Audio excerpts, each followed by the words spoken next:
Welcome to Wuxiaworld's Teahouse Season 2. I'm your host, Yoj. And I'm Toki. Today we're diving into Wandering Night, a Western fantasy written by a Chinese author and translated by Qoob? Qoob, maybe? Or maybe it's like noob with a Q, like Qoob.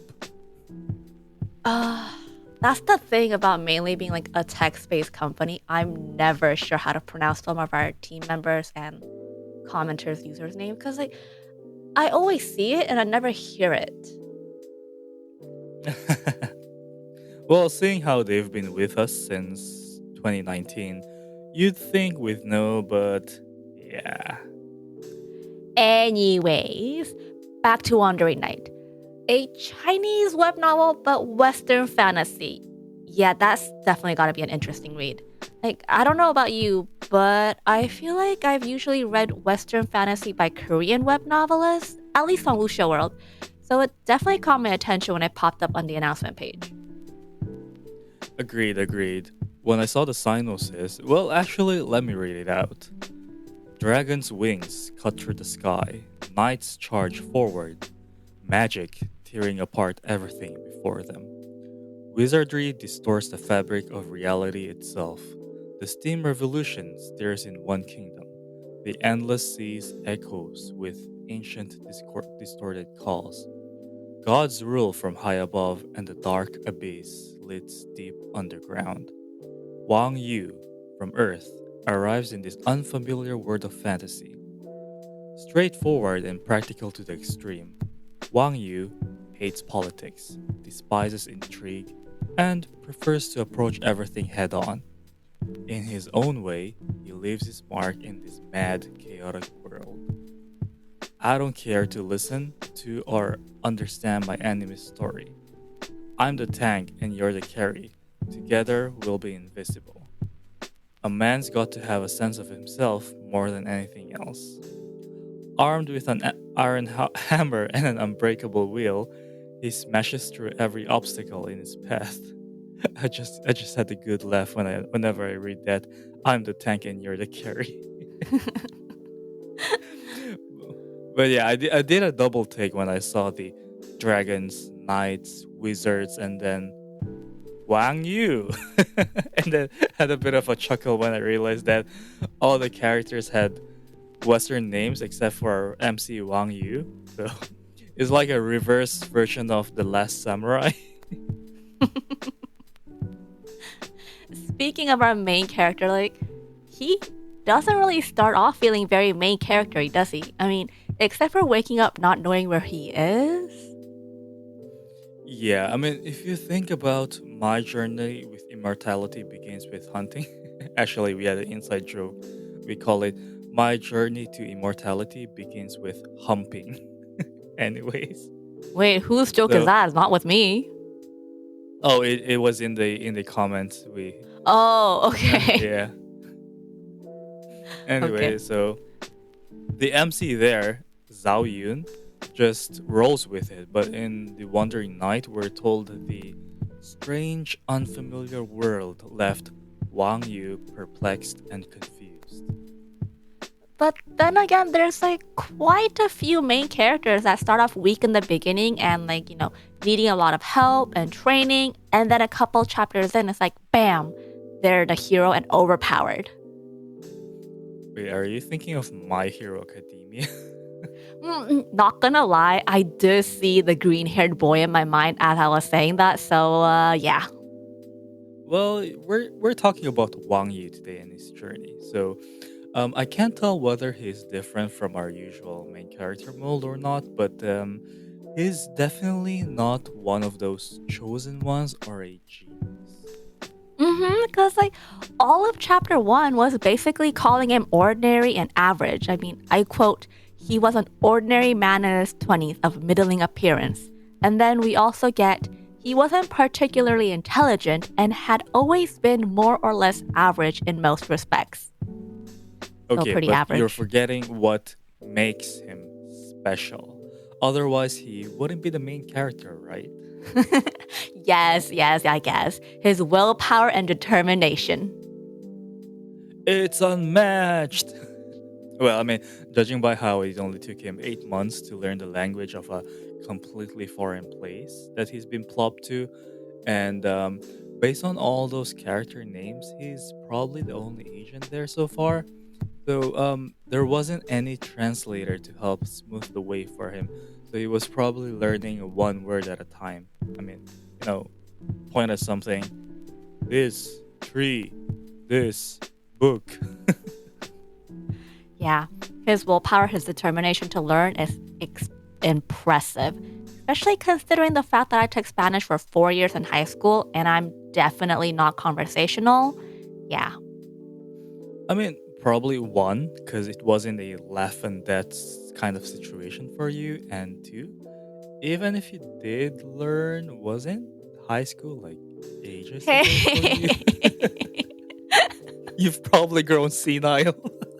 hey, I'm younger than you. Yeah, then you should respect your elders.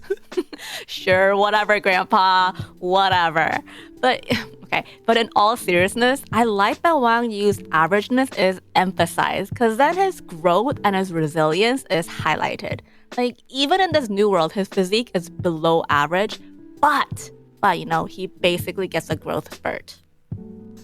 Well, I mean, if we're being honest, right? I found his growth spurt to be a bit random. It's like, you know, those kids when they sleep and they wake up and they grow like 3 inches taller overnight. Stop arguing with the author, okay? Nothing good comes out of that. Let's just focus on the fact that he is growing. Even if the growth is probably because he doesn't fear injuries and just rushes in for experiences, just focus on the growth. Okay, so you're talking about his special ability, right? If by special you mean his regenerative abilities, yes. Yeah. So I've always wondered, like, if that would help him or become a double-edged sword. I mean, because when he was taken by the enemy and they beat him up. Yeah. You beat him up and then he heals and now you could beat him up some more. Yeah, dude, the novel got dark so fast. I really wasn't considering that, considering how like chapter 1 had the friendly old knight helping him out a lot. And then, yeah. You're right. It really took a turn, didn't it? I mean, we were getting this nice training montage vibe, like chapter 1. Oh, it's gonna be the story where the MC will grow stronger under the tutelage of a knight, Exactly. and then bam, out of nowhere, his hand gets nailed to the wall, and it just goes downhill from there. I mean, just thinking about like re-healing, just healing myself as I'm stuck to the wall. It reminds me of that Greek mythology, the guy who's changed to the wall cliff and gets his like liver plucked or his eyes plucked out by the eagles. Yeah, sidetracking. I was. It reminded me of someone else. Someone who got nailed to something and made his mark in the world. Oh. Anyways, should we move on to lighter topics? Yeah. Let's do that. Yeah, okay. Then let's break down the whole wizard versus magician thing because it's way more defined here than in most fantasies I've heard. I've read. Right. That caught my eye too. Like, I love it when a novel defines how they're using different terms because each novel is kind of different. Like wizards and mage, to me, they're kind of the same, but just different ranks. But then in some novels, they're completely different things. So I like it when novels define them. Okay, let me act like that meme. You know that meme? The actually meme? Actually, it's magicians, not mages. Oh my god. Okay, sorry. But like, I just can't help but think of like normal, not fantasy magicians when I think of magicians, though, you know? Well, it does sound like those pulling rabbits out of top hats. Yeah, that's what I think of when I think magicians. None of that here. Yeah. So, okay, here magicians can use magic to harness the elements or directly release magic attacks. It's like a D&D kind of thing. So they make use of what already exists in the world. Okay, sorry, but I grew up with Harry Potter, so my brain kind of stopped because that really sounds like what wizards do. Remind me, what role do wizards play here then? Okay, be honest. You started this novel because of a couple of keywords, didn't you? Magic, dragons, and you probably started thinking it'd be similar to Harry Potter, Wang Yu Potter. I can't deny that, yep. Well, wizards here are a bit different. They harness the void itself rather than the elements, and they do it with their minds, using it to rewrite reality. Ooh, completely different then. So imagine this: if magicians can release fireballs, then wizards can transform them into, let's say, hail. Oh, hail, like the ice ball things, right? Yep, the ice balls from the sky that fucks up your car.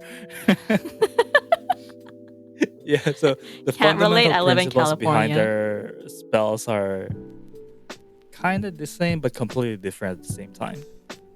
You know, that sounds cool. I want to be a wizard. At least the ones in this novel. Turning fireballs into hail. Fuck up your car. She's a witch, get her!